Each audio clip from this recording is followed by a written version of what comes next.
Parenting is an overwhelming job, and one that we really don't get any training for. The only training we received was from watching our parents. Today we're going to give you some new ideas. Ideas that will teach your children responsibility and strengthen your relationship with them. How many of you are fairly certain that your child will always follow the rules you've made? How many of you are pretty sure that your child will not follow the rules? And I'll bet some of you aren't sure how your child will react. Well, let's get back to our situation and see what happens next. Dad, I promise I'll be home at 6. Well, all right. Thanks, Dad. Bye. Just a minute, Jeff. Hold on. I want to talk to you about a couple of things. Why? Well, I want to talk to you about what happens if you are home by 6 and what happens if you're not. Dad, I said I'd be home at 6. I know. I just want to make sure we're clear on what happens if you are home by 6 and what happens if you're not. Well, Jeff, I need to be able to count on you being home on time. I know, Dad. You can count on me. And this isn't going to happen again? Nope, it's not going to happen again. I don't know. Dad, I love your spaghetti. I love it. Fine. Get a plate. Go ahead. Thanks, Dad. How did that look? Did that feel right? Don't you wonder about what will happen the next time Jeff is at a friend's house or doesn't do whatever else he's agreed to do?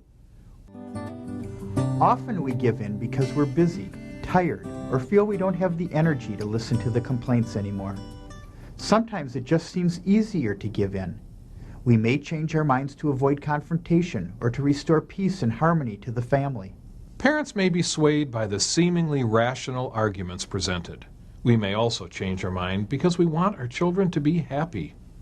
Although some of these may appear to be valid reasons for giving in, the long-term effects on children are not positive. The main message children receive when parents give in is that arguing long enough and hard enough will be rewarded. We call this little dance the consequence polka, and it has 4 basic steps. The first step of this dance is begging and pleading. Oh, Dad, it's barely after 6. Please, Dad? How does that look in your children? Do your kids ever wear you down through their persistent pleading? Billy's parents wouldn't have him miss the family dinner. I don't think any of my friends' parents would do that. We did our homework, Dad.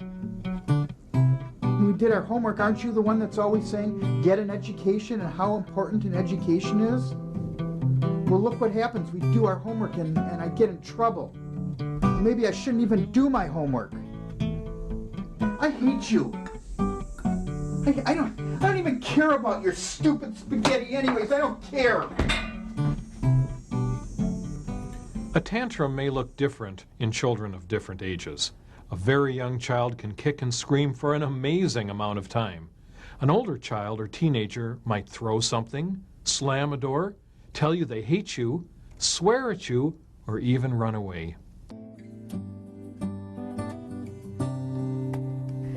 In the scenario you just saw, were you thinking the child had gone too far? Is it okay if a child throws something or swears at us? Most of us would probably say no. However, if we react to this type of behavior, will it look like this? This is unbelievable.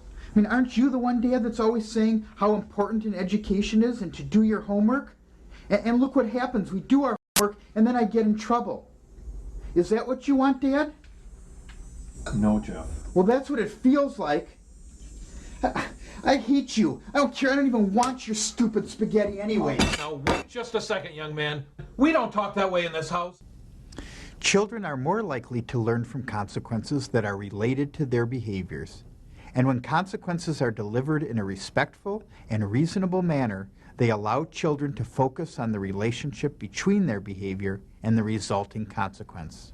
It's not the severity of the consequences that deter the behaviors, but the certainty of the consequence occurring. And remember, your children are lucky to have parents like you who take the time to be the best parents they can be.